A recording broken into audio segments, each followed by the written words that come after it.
Hello everyone, welcome to my brand new podcast, Henry Hosts. Today I will be interviewing my vice principal in primary school, Mr Cox. Hello. Hi Mr Cox. Hello. Well, we've got a couple of questions for you today. Yes. Let's start off with, so what's your story? How old are you? A little bit about me first then, Henry, is that right? Yeah. Right, well, first of all, could I just say how privileged I feel to be the first person for you to be podcasting with. Yeah. It really is a great thing for you to be doing. So a little bit about me. Okay, well, I'm Mr Cox. I'm the Vice Principal at Malcolm Sargent Primary School. I am 48 years old, because I can see that that's one of your questions on there, isn't it? Yeah. How old are you? And I grew up in Peterborough. Oh, I know Peterborough. It's so close to Stamford, isn't it? So you're quite local, aren't you? I am local. I've always been local. I grew up in Peterborough, usually in places towards the north end of Peterborough. So I lived in Gunthorpe, and I went to Norwood Primary School in Gunthorpe. Oh, that's interesting. Yeah. I never heard of Gunthorpe before. Yeah, it's next to Warrington, and Warrington. I also lived in Warrington as well, and that's a much bigger place. All right. But I spent all of my childhood there in Gunthorpe and Warrington. I went to Arthur Mellows Village College for secondary school, which is in Glinton. Glinton. It feels like it's like glint. I don't know if that's like a type of rock or something. No, I don't know. Sure. But I'm not sure how it got its name, to be honest. But no, I went to Arthur Mellows there, and that was my secondary school. And and that was really sort of my sort of background. Yeah. Well, thank you for that. I bet everyone will find that very interesting. So how did you become vice principal? Well, I went to university, first of all, and studied geography and education, and got a degree, which was a 4-year training course at university. That's quite long. Yeah, it was a long time. And then I started teaching. I got a job at a school in Peterborough. And I was a teacher, and I taught in year 3, and then I moved and taught in year 4. Then I moved and taught in year 5, and then I moved and taught in year 6. And I was pretty much up the ladder. Yeah, I did some time in year 1, some time in year 2, but only for a few weeks or so. Yeah. But I was a year 6 teacher then, really, for the rest of my time in that first school. And then I started to help lead all of year 5 and 6, and then all of Key Stage 2, all of years 3 to 6. So I started to become what's called a middle leader, where you sort of help organise all of the teachers and teaching assistants. Then I went to work as a deputy head. So a deputy head is the same as a vice principal. Yeah.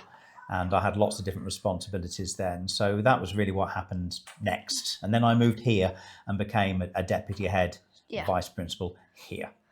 That's very interesting. So this is perfect, because this leads us on to the next question. Is being vice principal harder work than you thought it would be? Oh, goodness, yeah.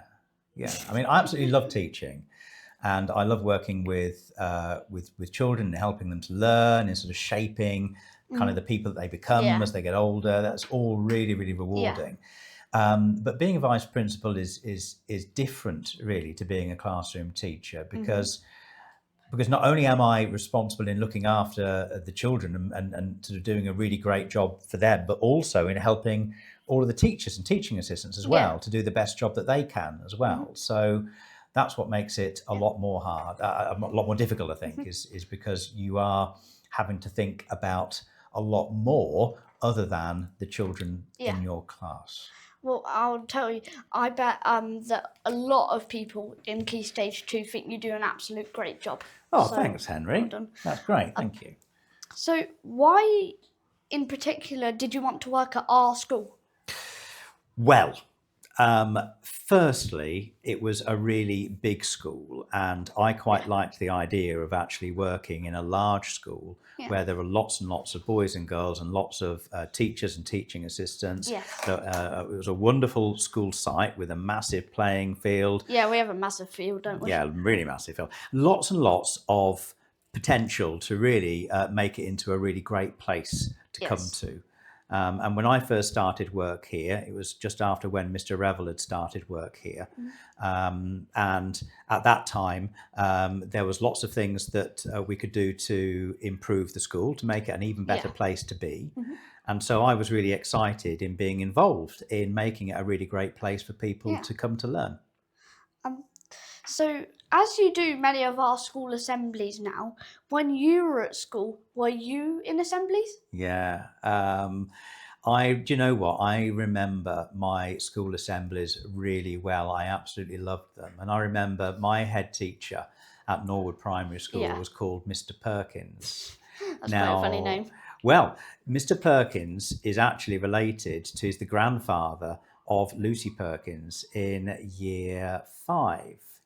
And he was my headmaster, and I loved Mr. Perkins. He was a great head teacher, and he inspired me when I was in those assemblies to really like a wide variety of music, because what Mr. Perkins used to do when we used to go into the assembly hall is he used to play different types of music. He played classical, he played musicals, he played pop music, all sorts of different sorts of music.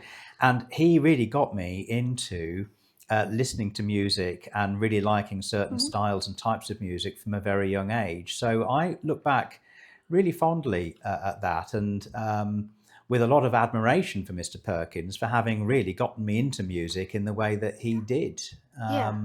So yes, I remember my assemblies very well, and they're very different to how we have assemblies here these days. But certainly when I do my music assemblies, I always sort of think a little bit of Mr. Perkins and think, I hope that I'm influencing and inspiring a few boys and girls here to like music in the same way as he did for me. Kind of like me. Whenever you do a music assembly, I always think, you know what, when I get home, I'm going to try and listen to that exact piece of music. And I do. That's great. Oh, that's super, Henry. That's nice to hear. Yeah. So, what achievement are you most proud of? Oh, goodness, there's so much that I'm proud of. Here, you know, and in my career. I mean, there's so many children when I walk, you know, out in Peterborough or at Stamford, and I'm greeted by 25, 26, 27-year-olds who I've taught when I was younger. So there's so many boys and girls who I hope that I've helped over the many years that I've been teaching and have been a vice principal. And so it's really difficult to name one thing that I feel is my greatest achievement. But I think that just having been able to help so many so many people in my career is my achievement. Yeah. That's very nice, because like I said a minute ago, I think everyone thinks you do a really good job at Malcolm Sargent. Well, thank you very much. So what's the hardest decision you've ever had to make in your career? It was hard when I was younger, and I had to.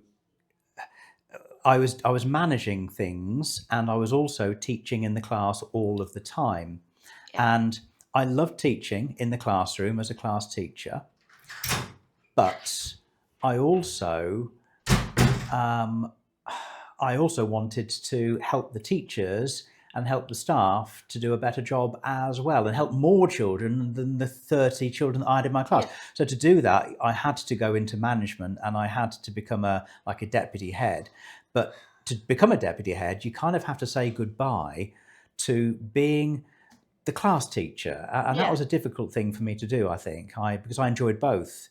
There's quite a difference between the both, isn't there? There is, yeah, there is. And you don't, as much as I get to know children and work with children and help children, I do it in a different way than what you are when you're a class teacher. And I miss that from time to time still now. But that was the difficult thing. That was a difficult decision that I had to make. It does sound very difficult. If I was in this situation, if I was in the same situation, I probably would have done the same thing. Yeah. So finally, to wrap this whole interview up, where do you expect yourself to be in 5 years' time? Oh, goodness me.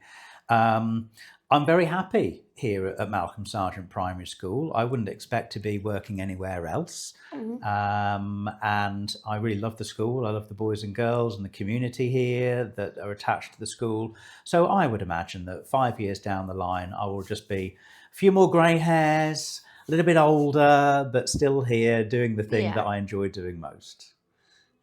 Well, thank you for letting me interviewing you today. And well, yeah. Well, thank you very much, Henry. It's been an absolute privilege to be a part of your first podcast interview. Thank you.